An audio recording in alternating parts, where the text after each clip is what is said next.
ng masagasaan!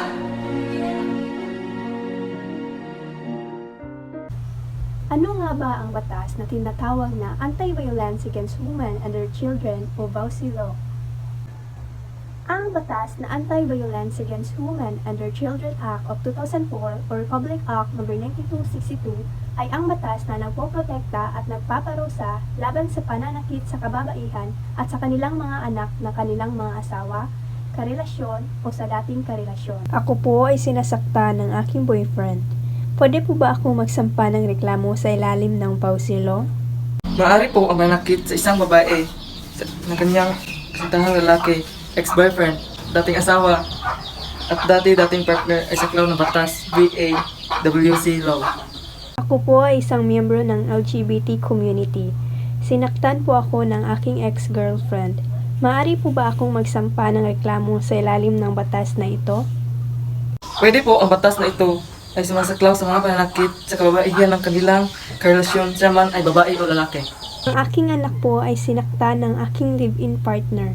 Maaari po ba akong magsampa ng reklamo ayon sa batas na ito? Maaari po ang batas na VAWC ay nagpaparusa sa pananakit sa kababaihan ng kanyang anak. Ang aking anak po ay sinaktan ng kanyang guro sa paralan. Maaari po ba akong magsampa ng reklamo gamit ang batas na ito? Ang saklaw ng batas na ito ay pananakit sa isang bata ng kanyang ama o ama-amahan o stepfather. Ang pananakit sa isang guro ay saklaw ng ibang batas. Paano naman po kung ang aking anak na sinaktan ng aking asawa ay anak ko pa sa pagkadalaga at hindi naman niya anak?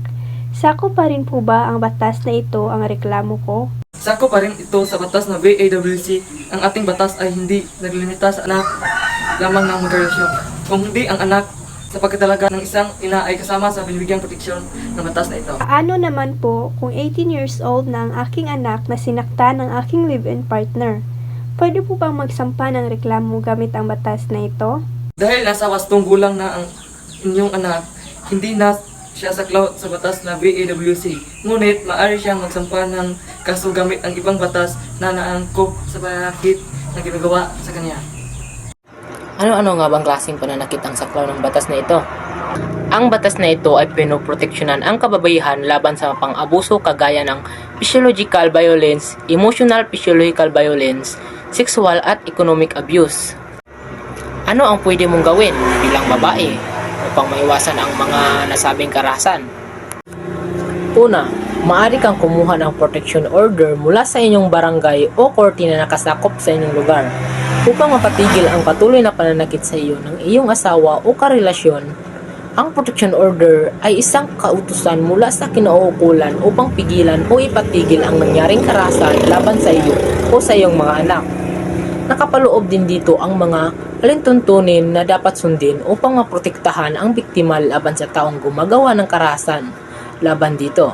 Ito ay maaaring makuha mula sa barangay o sa korte na nakakasakop sa inyong lugar.